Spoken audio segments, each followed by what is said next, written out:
Hello friends and welcome back to another episode of Summer of Stories. Today is episode O, and it's also an episode where I use Christmas supplies on a non-Christmas layout. Now I kind of forgot I owned this paper pad. This is the Christmas and Winter Stack by DCWV.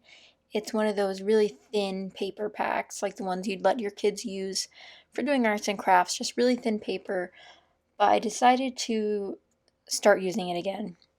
I don't know why. I don't mind thin paper, especially since I don't do a ton of mixed media or anything like that, but it is flimsy. Will it hold up over time? Who knows? So I pull out this chevron background here, and I have these three photos. These are three photos of when we took my dog to the park. Beautiful sunset, really fun, and I thought that'd be good for this layout. And in terms of episode O, the O factor there would be open skies. Now this one I did kind of smidge the rules. I mean, I had to look for, I knew I wanted to make this layout for this episode, and that's the O word that I came up with. And I'm looking through like the same things I've been using pretty much for all these Christmas pages. This Pink Fresh Studio chipboard set saved me because of these frames.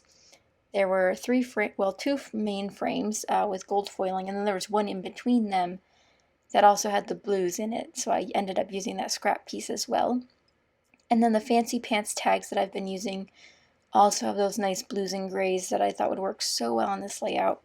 And as you already saw, I pulled out an 8.5 by 11 piece of craft, which is a great neutral for sunset photos because it also has that, helps the orange pop in a way because it's, similar in that sense of the warmth of those two different colors.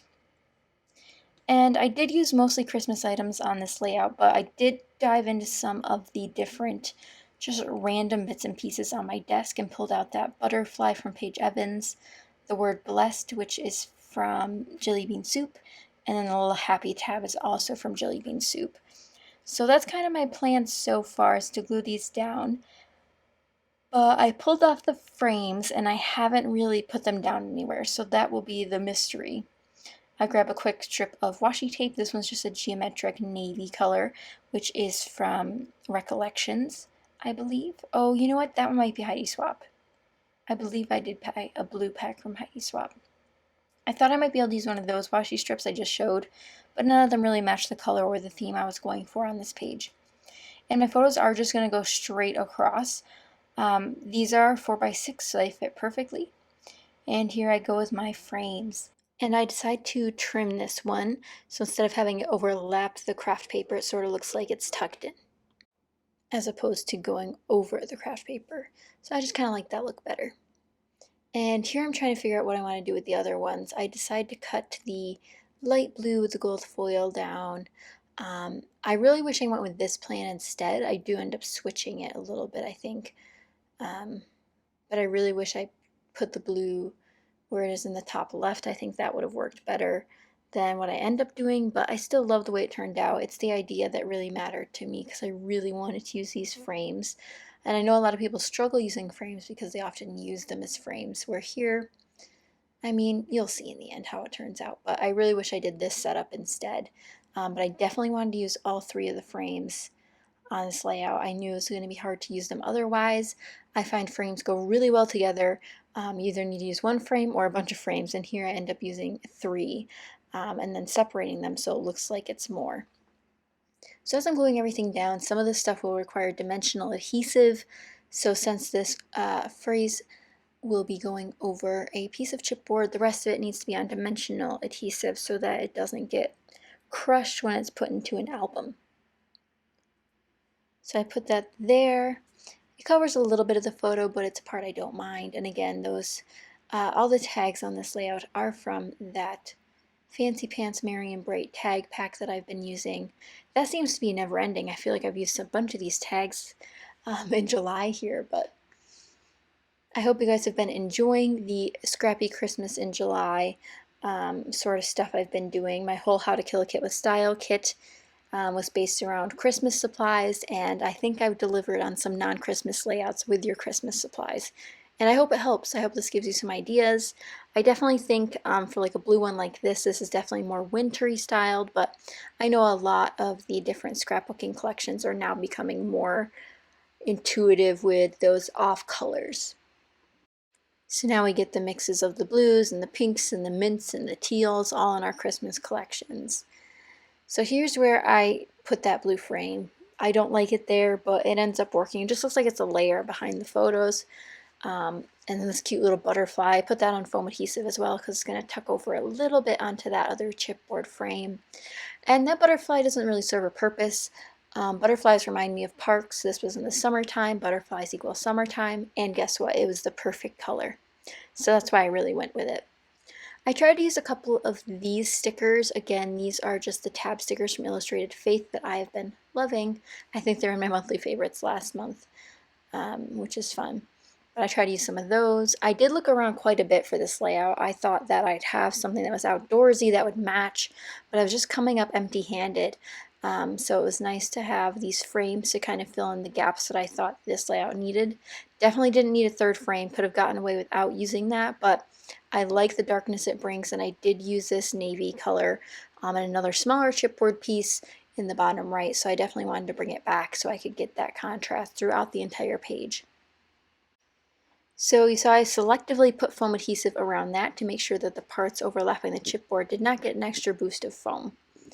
So here I'm going to go in with a sort of small title. So like if you looked at this layout right now, you'd think the title was Blessed, but I wanted to write Open Skies on here, or I think I just put Open Sky. Now I don't remember.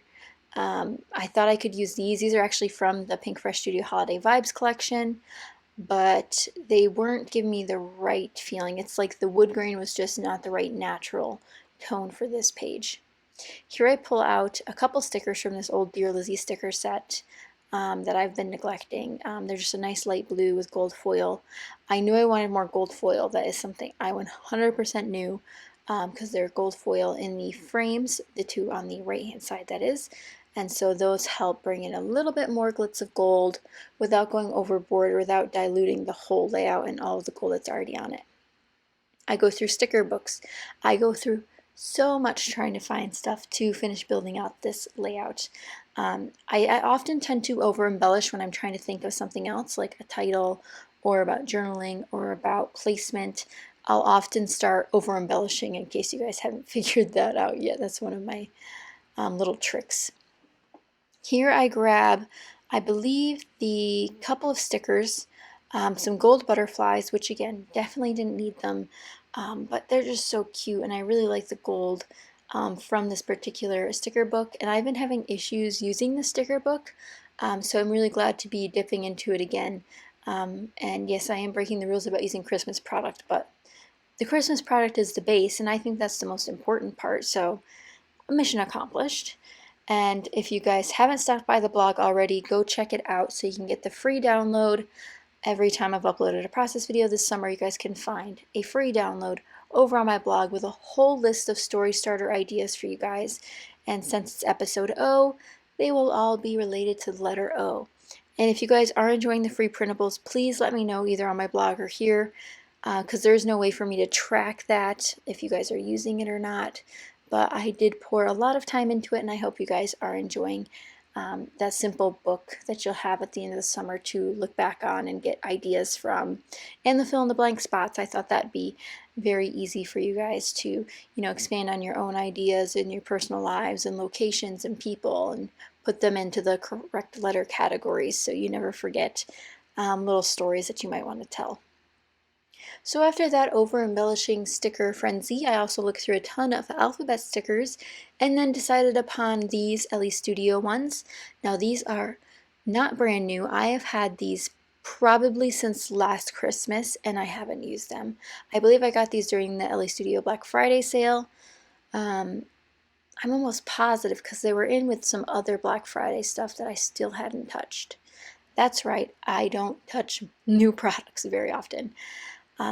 I have, however, redone part of my craft room so that the new stuff goes in a certain spot and sort of making rules to go along with that to make sure I don't bring in more product when I definitely have new product to still use. And I can make a whole video about that if you guys are interested. But here is what I wrote, Open Sky, just in a nice light gray. It's definitely not the perfect shade of gray, but it's a blue gray, so it really works well with the layout. And after that, I'm doing something that I never do anymore, and that's add some Heidi Swapp Color Shine Splatters. As you guys know, I have fallen in and out of love with mixed media time and time and again. Sometimes I like it, sometimes I love it, sometimes I just don't touch it. So I'm trying to work it back into my process. Splatters are an easy way for me to do that. It is messy, so here you'll see me cleaning up a lot of things. That's just with a wet chamois cloth. And in the end, it's usually worth it for me. I usually like how it turns out, and you saw me cover my photos this time. Sometimes I won't do that, and then I'm really sad about how it turns out, but this one turned out well. They're very small. I know it was sped up, but I did also just touch the dabber to the paper so that I get some larger dots exactly where I wanted them. So strategic splattering at best. But here's the close-ups, guys. I hope you guys enjoyed this layout. It's definitely something that's quite different from what I've been doing. And I love this color scheme. The craft with the blue and the orange in the pictures is so pretty. But don't forget to get the free download over at my blog, and I'll see you guys next time. Bye.